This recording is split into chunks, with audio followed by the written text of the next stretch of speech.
Hi friends, welcome to Grihavani. నేను మీ పావని. ఇవాళ స్పెషల్ రెసిపీ వచ్చేసి మిర్చి బజ్జీ. సో ఫ్రెండ్స్, ఈ మిరపకాయ బజ్జీని సింపుల్ వేలో తయారు చేసుకుందాం. మిర్చి బజ్జీని టీ టైం స్నాక్గా చేసుకోవచ్చు. మిర్చి బజ్జీని తయారు చేయడం అమ్మ నుండి నేర్చుకున్నాను.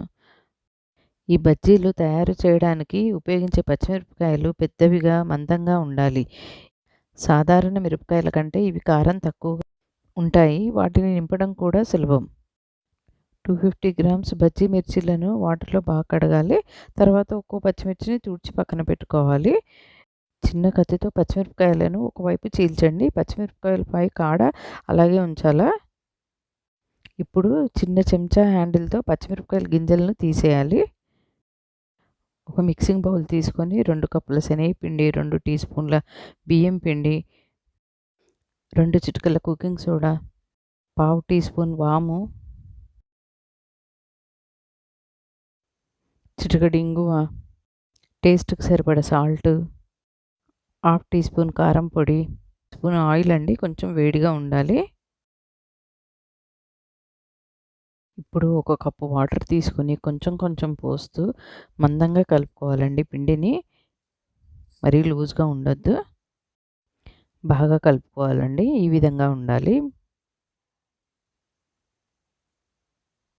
1 టీ స్పూన్ చింతపండు పేస్ట్, 1 టీ స్పూన్ జీలకర్ర పొడి ఒక బౌల్లో మిక్స్ చేసి పెట్టుకోవాలి.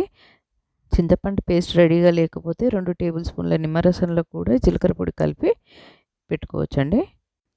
ఒక చిన్న చెంచాతో ప్రతి పచ్చిమిర్చిలో మనం రెడీ చేసి పెట్టుకున్న పేస్ట్ని నింపాలి. పచ్చిమిరపకాయలను పక్కన పెట్టుకోవాలి. నింపేసి కడాయిలో డీప్ ఫ్రై చేయడానికి ఆయిల్ పోసి పెట్టుకోవాలి. ఇప్పుడు స్టఫ్ చేసి పెట్టుకున్న బజ్జీ మిర్చిని కాండంతో పట్టుకొని పిండిలో అద్ది ఆయిల్లో వేసుకోవాలి. మీడియం ఫ్లేమ్లో వేయించాలండి.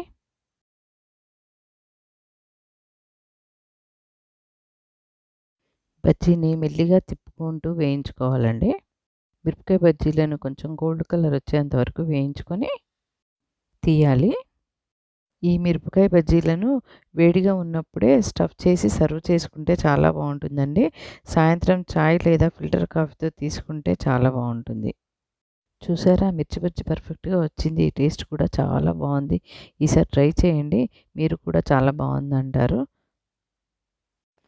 మన ఛానల్ని ఎవరైనా ఫస్ట్ టైం చూస్తున్నారంటే నా ఛానల్ని అయితే సబ్స్క్రైబ్ చేసుకోండి. వీడియో అయితే లైక్ చేయండి, షేర్ చేయండి.